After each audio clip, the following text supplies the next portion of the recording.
Welcome to video 1, where the topic is to discuss, explain movement and momentum and what prevents this, okay? How when we feel stuck, we feel stuck, like literally feel stuck. And stuck equals inertia. Inertia, no movement. Okay, and so there's ways that we can help become unstuck and move forward. Okay, so they go together. And when we think about our brains just taking in sensory information all the time, all this incoming information from the environment, from our phones, from people, just from our general surroundings. If that information enters our body in an organized, efficient way, the person feels safe, they feel calm, they want to participate, they want to engage in the community, in an activity. But if sensory integration enters the brain too strong, too often, the networks aren't lining up, they're not firing, not happening, it's going to cause a pullback, okay? If it's not, the brain's not effectively organized, people can start to feel overwhelmed, fear, confusion. Okay, so you can see how the sensory integration in our bodies and our brains, they talk to one another. Okay, so that holding back is a real thing. So as I mentioned before, the stuck, the inertia. Okay, then we'll just flip that and we'll say movement equals momentum. Okay, now there's ways to do this, and the most obvious way is to walk.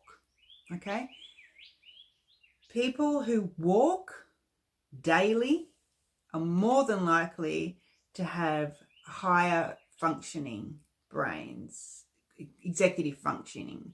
Okay, they're problem solve, they can think clearly, make really good decisions, and I'm about to tell you why.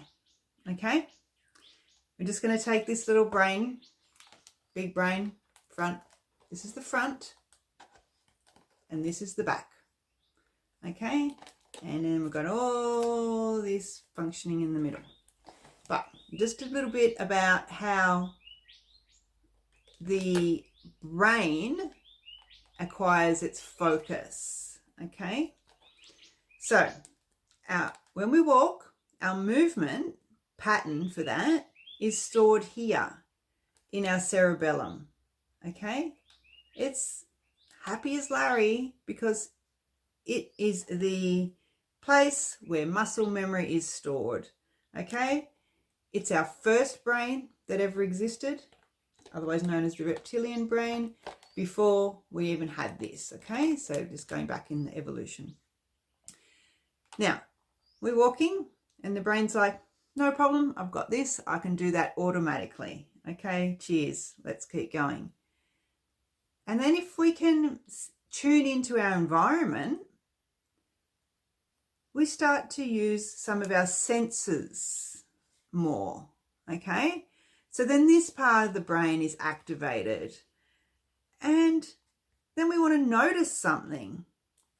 Oh, what's that? And then when we direct our attention somewhere, we're activating our prefrontal cortex. Okay, and so the more we start to use our senses and our motor skills together, we start the connections moving. Okay, so we're do, and then all of a sudden we're like, whoa, I can actually notice that the autumn leaves are out. Oh, wow. And so this brain starts communicating and talking to one another, and we start to get what's called a whole brain activity pattern happening. that is initiated from movement.